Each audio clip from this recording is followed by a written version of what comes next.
O Corinthians está eliminado do Campeonato Paulista com uma rodada de antecedência. Cara, o que deixa o roteiro ainda mais assustador, né? Caramba, com uma rodada para acabar o campeonato, a gente já sabe que o Corinthians não vai passar. Se você me perguntasse no início do Paulistão, Jorge, tem risco? Corinthians pode cair na primeira fase? Eu te diria, risco tem, porque, né, muitas mudanças do clube, mas vai passar, né? Tendência é que passe e tal. Diferença de investimento para as outras equipes do grupo, exceto o Red Bull Bragantino, vai dar para passar. O campeonato começou, aí você foi vendo no campo a magnitude dos problemas, o impacto gerado no campo pelos problemas fora do campo. E até alguns problemas de dentro de campo mesmo, óbvio. Aí você falava, risco tá aí. O risco não é tão pequeno assim. E isso se confirmou. Nós vamos entender por que isso aconteceu. Mas aconteceu. E eu tenho a preocupação sempre no canal de usar os termos adequados para cada acontecimento. É importante para a gente ter a real dimensão do que houve. É vexame. Eu não posso usar, eu não consigo. Se você achar uma definição melhor para essa queda do Corinthians, manda até aí nos comentários. Eu não consegui encontrar nada mais apropriado. Para mim, é vexame. Tem que ser tratado assim. Coisa de papo de rival, de zoeira. Cara, esse não é o objeto aqui do canal. A gente não tá aqui pra zoar ninguém, sacanear ninguém. Esse não é o objetivo. O objetivo aqui é fazer análise, é opinião. Você vai concordar com a opinião, não vai concordar. Você pode até não gostar, você pode até não querer, mas aí é um direito seu. Eu tô apenas opinando. Não tem, gente. Se a gente não usar o termo correto, a palavra correta, a gente vai passar um pano por um negócio que não pode ser normalizado. O Corinthians não pode, independentemente do contexto atual do clube, ele não pode cair na primeira fase do Paulistão, faltando uma rodada, porra. Uma rodada. É o Corinthians. É o maior campeão desse negócio. Peraí. Então, já de cara, vamos trabalhar com a verdade. Vexamizaço isso aqui, tá? Vexamizaço. Mas existem as causas disso, que explicam isso, e nós vamos falar no vídeo. É tão inusual. O Corinthians cair na primeira fase do Paulistão, quase 3 minutos só de introdução, só de bate-papo inicial do vídeo. Você vê.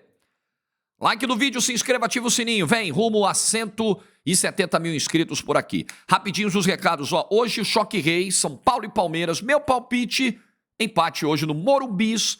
Link pro Aposta Ganha para você fazer sua fezinha nesse jogo. Tá no primeiro comentário do vídeo. Gente, início de mês, pagou as contas, separou o dinheiro, sobrou uma graninha para se divertir. É essa que você vai pegar e vai brincar no Aposta Ganha, tá? É isso, não é para comprometer as contas do mês não, Responsabilidade você que tem mais de 18 anos. É o meu link no primeiro comentário para você palpitar. Aliás, eu narro esse jogo hoje na TNT e na Max. 8 da noite, pré-jogo a partir das 7. Estarei lá no Morumbis. E também, recado para os membros do canal. Amanhã, Jorge Igor Responde. Hoje entra na timeline do YouTube o post exclusivo para os membros enviarem as perguntas sobre futebol, carreira, música, política, qualquer assunto que eu não entendo nada, mas gosto de palpitar.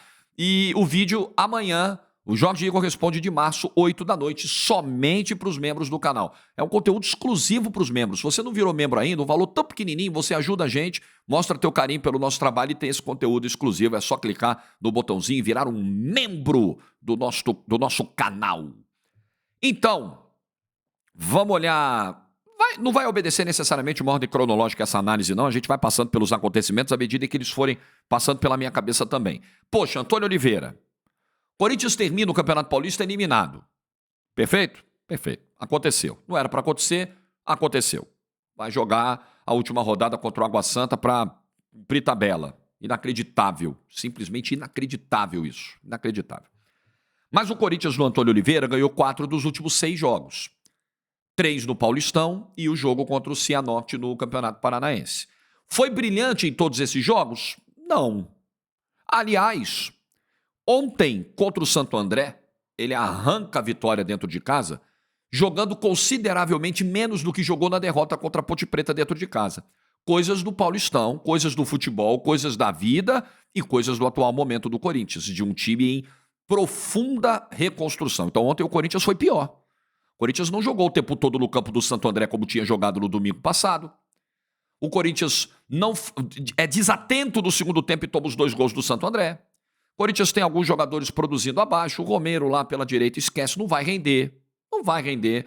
Talvez, próximo do gol, ele possa contribuir um pouco, mas a gente sabe do teto técnico do Romero, né? Enfim, no geral, o Corinthians não foi tão bem nas vitórias que teve, ou no empate que teve sabor de vitória contra o Palmeiras, porque ali são coisas que só o clássico pode explicar. Aquele resultado final, só o clássico, o tamanho do Corinthians, a mística da camisa do Corinthians, só aquilo explica o que aconteceu. Porque quando o Flaco Lopes faz o 2-0 na metade do segundo tempo, era para estar 4. Já era pro Corinthians estar levando uma goleada ali. Mas é futebol, cara, é o Corinthians. É o Corinthians e clássico te proporciona essas coisas. Então, mesmo assim, a gente não vê um Corinthians ainda... O Corinthians ganhou da Portuguesa e tomou sufoco dentro de casa. No domingo de carnaval esse jogo, né? E foi perrengue pra ganhar da Portuguesa dentro de casa. O Corinthians ganha em Ribeirão do Botafogo, mete um monte de gol, uma zaga do Botafogo muito errática na noite. Eu não tô dizendo que não há méritos nas vitórias com o Antônio Oliveira, porque o Corinthians mostrou postura. Aliás, eu, nos vídeos que fiz no início do ano do Corinthians, ainda na era Mano, eu não enxergava um time... Eu enxergava um time sem ideias e sem soluções, o que é diferente de apatia. Eu não via. Se você via, se você enxergava um Corinthians conformado, respeito, mas não era a minha visão mesmo na era Mano. Era um Corinthians que ainda não tinha o Garro, e consideravelmente a gente vê a melhora na criação desse time com o Garro. É um jogador diferente, que fez falta nas primeiras rodadas do campeonato, né? A gente viu a recuperação da confiança do Yuri Alberto. O Pedro Raul chegou, fez o gol da vitória ontem, no cruzamento do Fagner. Então, claro que também o Antônio Oliveira, ele conseguiu trabalhar com peças que o Mano não conseguiu. Mas, além disso, o Antônio Oliveira já chegou com o discurso de resgate de algumas figuras, principalmente do Yuri Alberto. Então, me parece um time hoje um pouco mais confiante do que era com o Mano. Agora, em termos de vontade, eu não vi grande diferença. Eu vi o Corinthians um campeonato inteiro tentando, mas esbarrando na falta de qualidade do seu elenco. Esbarrando na falta de peças, muitas vezes, do seu elenco. Essa, para mim, foi a grande dificuldade do Corinthians. E onde está a raiz dessa grande dificuldade? Vou repetir. Quem viu meus 2, 3 vídeos sobre o Corinthians durante o Paulistão vai lembrar. O grande ponto para mim é a forma como a reformulação do elenco foi tocada. O erro maior foi aí. E é um erro da gestão anterior. É um erro que começa na gestão anterior. Aqui não vai ter passação de pano para a gestão atual, que é uma gestão que já cometeu uma série de equívocos, que anunciou antes da hora e a coisa não se confirmou, que passou vergonha. No momento que anunciou o novo patrocínio histórico, e eu fiz um vídeo celebrando isso, mas aí os caras dizem que o valor da multa da anterior vai ser paga de um jeito, depois é de outro jeito, depois não foi bem assim que a gente falou, enfim, uma série de confusões na gestão atual. Então a gestão atual também tem responsabilidade no momento. Agora, a gestão anterior deveria ter começado essa reformulação muito antes, no último ano da gestão. Já se sabia da média elevada de idade do elenco, já se sabia da dificuldade de seguir com o Renato Augusto para 2024, o Fábio Santos caminhando para o fim da carreira, o Juliano também já se sabia que provavelmente não ficaria, a questão de um camisa 9, que foi empurrada com a barriga, com o desempenho abaixo do Yuri Alberto durante todo 2023, e essa gestão nada fez. E essa gestão falou, vamos deixar para 2024. Se a gente ganhar a eleição, se o nosso grupo continuar, beleza, a gente vai tocando. Se não, deixa o pepino para a próxima gestão e é com eles. Foi uma gestão, nesse sentido, preguiçosa. Uma gestão que não colocou a mão na massa no momento que deveria. E aí chega 2024, o Fábio Santos aposenta, o Renato Augusto vai embora, o Juliano vai embora, o camisa 9 não tem que buscar um camisa 10, E aí, meu amigo, o Campeonato Paulista não dá refresco. O Campeonato Paulista, ele não quer saber se você trocou de gestão, se você precisa contratar 10 jogadores por elenco, se você precisa de tempo para aquilo dar liga, para aquilo virar um encaixe. Ele não quer saber. Ele não quer saber se o teu zagueiro titular vai embora na véspera da estreia, como aconteceu com o Lucas Veríssimo. O Campeonato Paulista não tá nem aí, amigo. Ele vai te mastigar. Ele vai tomar os teus pontos quando você for pro interior e tropeçar, quando você perder um clássico, e não vai dar tempo, e são 12 rodadas. E esse foi o erro maior, esse foi o pecado maior, que teve impacto direto no Campeonato Paulista. Pode ser que não tenha no Campeonato Brasileiro, pode ser que até o meio de abril as coisas engrenem, mas no Campeonato Paulista, amigo, não tem jeito. Acho isso bom? Não acho. Acho isso péssimo. Pensa no seguinte, você é o organizador do Campeonato Paulista. Você tem as 4 maiores marcas, Corinthians, Palmeiras, São Paulo, Santos, ok? São tuas 4 principais forças, são quem paga a conta do campeonato. Todo respeito aos demais, que não fiquem chateados comigo, que entendam o que eu estou falando, que aqui não há tentativa de diminuir ninguém. Eu só trabalho com realidade, galera. Esses 4 pagam a conta do campeonato. Aí você faz um campeonato onde esses 4 têm 9, 10 dias para treinar. Se eles passam por uma reformulação que acontece, uma mudança de diretoria, de cargos, de elenco, de funcionários, esses caras, esse clube não tem tempo, esse um aqui dos 4, que é o Corinthians, ele não tem tempo de fazer uma pré-temporada adequada, de se preparar, de arrumar a casa antes da estreia do Campeonato Paulista. E aí, meu amigo, você joga ele nos Leões. Aí ele estreia contra o Guarani dia 20, 21, toma 14 finalizações dentro de casa, toma uma bola no travessão, ganha num golaço do Romero. Caramba, passamos. Aí vem a sequência. Pancada, pancada, pancada. Clássico na Vila, pancada. Jogo em casa, pancada. Porque o Campeonato Paulista não quer saber. E aí o que acontece? Um desses 4 que pagam a conta do campeonato, que arrecadam, que trazem audiência, visibilidade para os patrocinadores, um desses 4 está fora do campeonato. Ah, Jorge, você está dizendo que a culpa é da Federação Paulista? Não, a culpa é do Corinthians. A culpa é do Corinthians, que não olhou, talvez a diretoria anterior, muito preocupada apenas com a eleição, apenas em fazer política. Ela não olhou para o quadro, ela não pensou em 2024. Ela pensou no seguinte, para a gente continuar aqui de 2024 em diante, nós precisamos ganhar um título de qualquer jeito em 2023, mesmo que a gente corra o risco de ferrar o ano seguinte. Não vamos fazer reformulação agora, porque se a gente começa a reformulação agora, a gente não vai ganhar nada agora. Resultado, não fizeram a reformulação, não ganharam nada e não ganharam a eleição. E deixaram o Corinthians desse jeito para 2024. Agora a federação tem a sua culpa também, quando ela expõe os clubes a esse calendário. Então, sabe assim, queda de avião, vários fatores vão se somando para aquele resultado trágico. Tipo isso. Tudo internamente de bagunçado.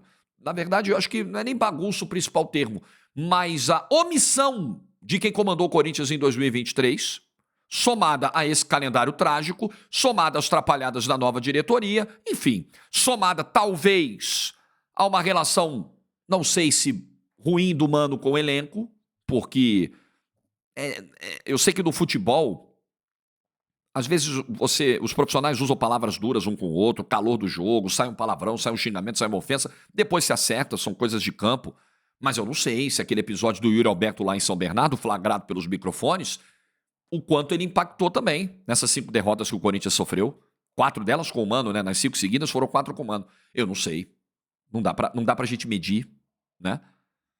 Mas é possível que tenha tido um impacto. Então é muita coisa acontecendo. E resultou nisso aí. Um vexame. O Corinthians cair na primeira fase do campeonato. Ah, o Mirassol tem um trabalho muito bacaninha. A Inter de Limeira é estruturadinha. O Red Bull Bragantino, é um clube de Série A, de uma multinacional, injetando muito dinheiro. O grupo realmente não era fácil. É mais um fator da queda de avião, né? Sorteio também não ajudou. Grupo difícil. Mas não importa, gente. Mirassol e Inter de Limeira, por mais organizados, bonitinhos e estruturadinhos que são, eles não têm metade do orçamento do Corinthians. Chega muito longe da metade do orçamento do Corinthians por ano, da folha do Corinthians, do patrocínio que o Corinthians acabou de fechar histórico para sua camisa. Não dá. Não dá.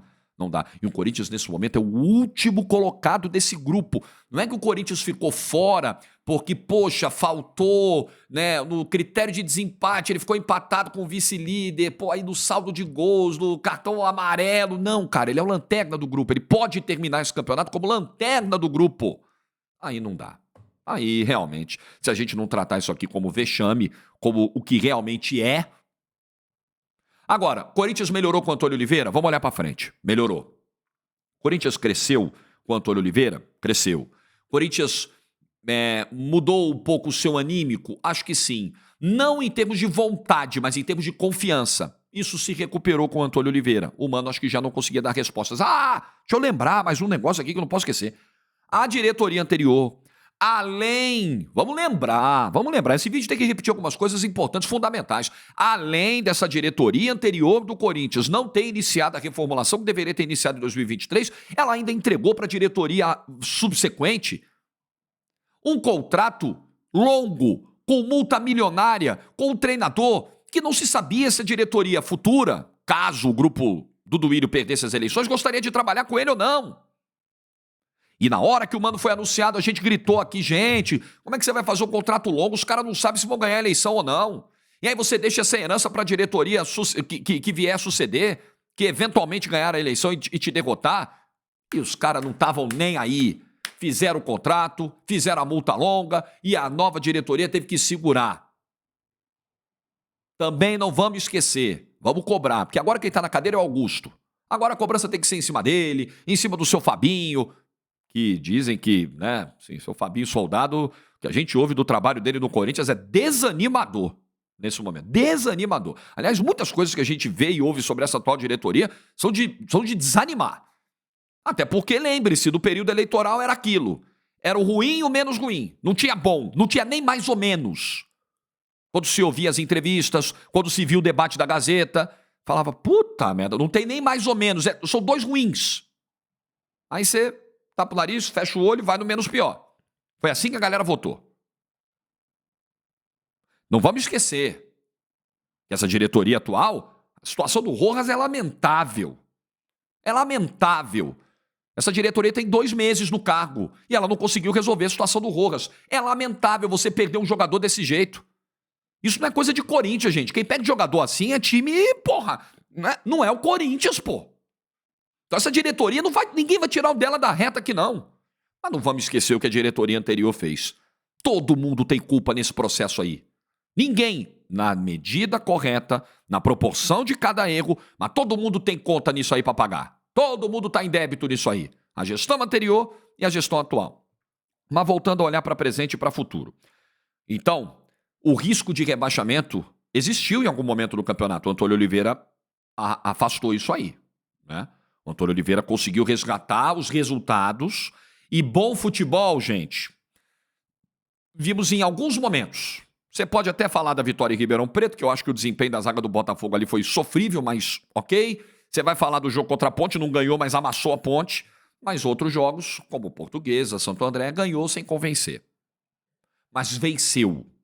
Venceu 4 dos últimos 6. Paz. Com eliminação em campeonato, não dá mais para falar em paz. Quando você cai na primeira fase do campeonato, não tem paz. Tem um confronto dia 14 com o São Bernardo na Copa do Brasil que, olha, se o Corinthians sofreu nesse campeonato contra o Santo André, contra a Portuguesa, que dirá contra o São Bernardo. Para quem o Corinthians perdeu com um jogador a mais desde 11 minutos de jogo. Vocês lembram disso? Lá em São Bernardo. Justamente na noite lá do episódio do Yuri Alberto com o Mano. O São Bernardo, com 10 jogadores durante 80 minutos, ganhou do Corinthians nesse Paulistão. E é jogo único. Fui olhar aqui a tabela da CBF. Dia 14. É uma quarta-feira? Não, é uma quinta-feira. Estou abrindo a tabela aqui. Uma quinta-feira lá no 1º de maio. E dessa vez não tem vantagem do empate. Empate é pênalti. Não tem vantagem do empate pro visitante, pro melhor ranqueado que é o Corinthians.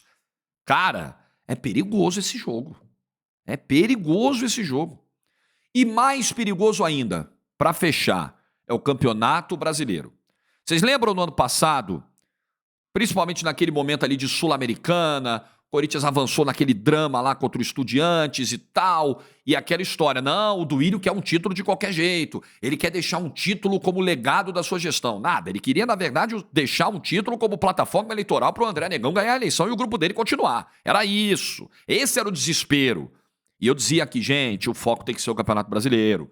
Legal, o Corinthians tem que ganhar título, qualquer clube tem que pensar em ser campeão, mas o momento do Corinthians não pede isso como prioridade, infelizmente. O momento é de reconstrução, o momento é de preocupação, o momento é de sinal amarelo do brasileiro. A briga é no brasileiro. E eu vou manter o mesmo discurso para agora.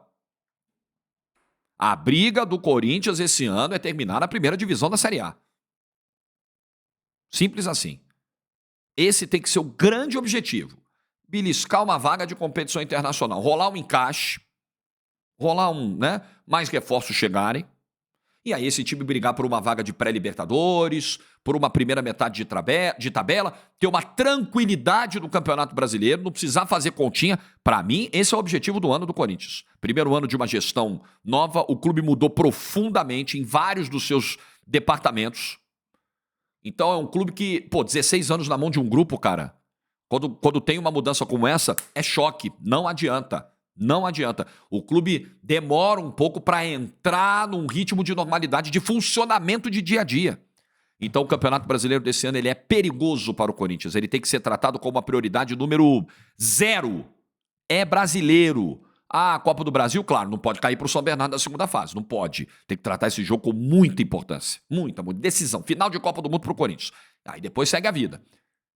Mas o foco é brasileiro. E eu peguei as primeiras tabelas, as primeiras rodadas, 4 primeiras do Corinthians na tabela do Campeonato Brasileiro que saiu essa semana. Aliás, demorou, hein, CBF? Nossa, demorou. O Corinthians estreia contra o Atlético Mineiro, em casa. Um dos favoritos ao título, né? Se bem que com o Filipão a coisa não tá andando. Mas o elenco nem se discute. Depois, o Corinthians tem 2 jogos fora. Juventude na Serra, sempre chato. E é jogo meio de semana? Jogo meio de semana. Ainda podemos ter a famosa neblina, né? Se bem que ainda não chegamos no inverno. Mas é jogo no meio de semana lá contra o Juventude. Depois, o Corinthians vem para Bragança jogar com o Red Bull Bragantino. Joado. E depois, na 4ª rodada, o Corinthians recebe o Fluminense. Os 2 primeiros jogos em casa do Corinthians no Campeonato Brasileiro são bem difíceis. Bem difíceis. Galo na primeira rodada, Fluminense na 4ª rodada. O foco tem que ser Brasileirão. Tranquilidade no Campeonato Brasileiro. Gordura de pontos no Campeonato Brasileiro. Eu, honestamente, não vejo um 2024 de volta olímpica para o Corinthians. Pode ser em 25? Pode. Mas tem que salvar o 24. Estamos falando no dia 3 de março. Falta 1 mês e meio para o Campeonato Brasileiro. O Corinthians vai jogar contra o São Bernardo dia 14 e depois a estreia do Campeonato Brasileiro é em 14 de abril. O Corinthians terá 1 mês para pensar, treinar, fazer amistosos. Fala-se aí na possibilidade de pelo menos 2 amistosos nesse período. Arrumar a casa, continuar a arrumação da casa fora de campo e arrumar o time dentro de campo. Mas se não há paz plena, porque o time está eliminado do Campeonato Paulista, pelo menos existe hoje confiança. Chega o Antônio Oliveira, você fala, puta, o cara veio do Cuiabá, será que ele vai aguentar? Num primeiro momento, o Antônio Oliveira passou confiança para a torcida. E isso é importante, para que ele consiga tocar esse trabalho até o Campeonato Brasileiro. As vitórias voltaram, meio que aos trancos e barrancos, mas voltaram. O problema é que o déficit das 5 derrotas seguidas cobraram o preço da eliminação para o Corinthians. Mas o torcedor olha para o Antônio Oliveira e fala, beleza, é nele que a gente tem que confiar. Dá para confiar? Num primeiro momento, dá. Mas o elenco ainda tem carências, o elenco precisa de peças, o elenco precisa de ajustes. E vamos ver se vai ser, o que vai ser possível fazer até o Campeonato Brasileiro. Jorge, sinal vermelho, sinal amarelo ou sinal verde para o Corinthians no Campeonato Brasileiro? Amarelão. Para mim, projeção de agora, 3 de março. Pode mudar tudo depois.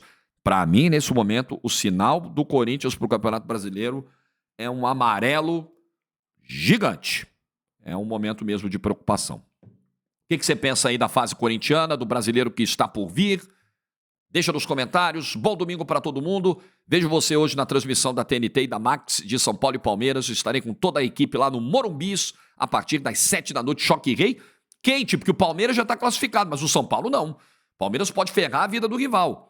E o Palmeiras pode garantir hoje a melhor campanha de forma antecipada nessa primeira fase. O jogo vale muito, muito. Com o Morumbis lotado vai ser muito legal. Espero você acompanhando a transmissão da gente. Bom domingo para todo mundo. Juízo e força aí para a galera do Timão.